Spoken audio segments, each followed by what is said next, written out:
What happens in Vegas stays in Vegas, except at real estate conferences, because the connections we make at those last a lifetime, which is why Kenny is in Disneyland for adults. Real estate brokers all over the country come and meet here, and they actually bring their deals here. Kenny's got some pretty ambitious goals for this conference, because he didn't fly over 2,000 miles to play it small. But this game won't involve gambling, like playing the slot machines or investing in the stock market. Don't add us. I want to get at least 5 deals to underwrite that are sent to me from this event. Hopefully I achieve that, and we will see. You see, over 90% of multifamily transactions happen through a broker, so it's important to build and nurture those relationships. The main way Kenny does this is through the phone, but as Bo Berry mentions in his book, Multifamily Investors Who Dominate, meeting brokers in person is the #1 way to build rapport and credibility with a broker. So some challenges that we're facing right now with some commercial real estate brokers is that we haven't necessarily gotten the chance to meet all of them in person, which I think is where you build the best relationship. A lot of them, I've spoken to them over the phone, but obviously you only get to meet them when you're in their market or you go tour a property with them. We're here in Las Vegas attending the largest broker conference in multifamily real estate, so we're gonna be able to meet a lot of brokers in a lot of different markets. By the way, Kenny got in trouble for recording in the lobby of the hotel, so if we repeat B-roll in this video, blame Vegas.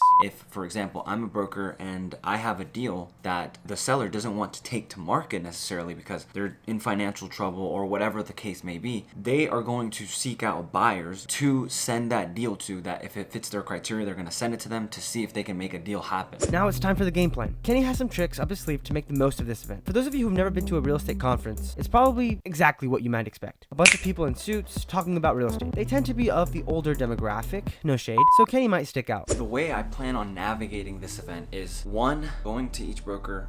I believe that they'll have booths, so we'll go to their booth, specifically target the ones that are in our markets and have the deals that we're going to be looking for in our specific markets, right? They're also here to try to meet buyers as I'm trying to meet them. So they want to talk to us. They're open to talking to us, and that's what we're gonna do. Approaching a broker can be daunting. It's like trying to talk to your crush at a party. You want to be smooth and confident, definitely not desperate. The way you approach brokers in unfamiliar situations is approach them as you would any other person and introduce yourself. They're gonna ask you more about yourself. They're gonna ask you what you do, what you look for. If you have partners that you can leverage, that always helps. So if you can leverage a partner that is more experienced, maybe tell them about that, say that that's your partner, and then just tell them what you're looking for. They're looking to get deals done. They're looking to send deals out because the more eyes, the more potential for them to close deals. So they're happy to talk to you. Broker conferences are basically like speed dating, but instead of looking for a soulmate, you're looking for investment opportunities. And let me tell you, it's just as stressful. So the way I initiate conversations with the broker is really just walk up to them, say, hey, my name is Kenneth. What's your name? My name is Jeff. Where are you from? Asking them and just telling them, hey, I'm a multifamily investor. I'm looking for this. Ask them what markets they're in. Ask them what they're seeing. Just get their feedback. Just walk up to them, be confident, know what you're talking about. Brokers can smell inexperience from a mile away. But luckily, we've got a little over 1,000 units under our belts. And we've got some partners who have been in the industry for almost as long as we've been alive. The most problems that I face when I'm speaking to brokers in person is, I mean, look at me. I look like I'm 12 years old. I have a baby face. So they automatically assume that I don't know anything about multifamily, that I've never done any deals, etc. But I establish myself as credible early on in the conversation by leveraging my partner's experience. So how did Kenny's experience go? Well, he met some amazing brokers, made some valuable connections, and even got some potential deals sent his way. A lot of the brokers I already actually, at least most of them I already knew, but I haven't met all of them in person, right? So this is the first time I actually met them, some of them in person. Kenny saw Ken McElroy, author of the ABCs of Real Estate Investing, and even met Grant Cardone. 10X. During the conference, Kenny kept hearing people mention the bid-ask gap. This is simply a fancy way of saying that buyers and sellers are having a hard time agreeing on the price of multifamily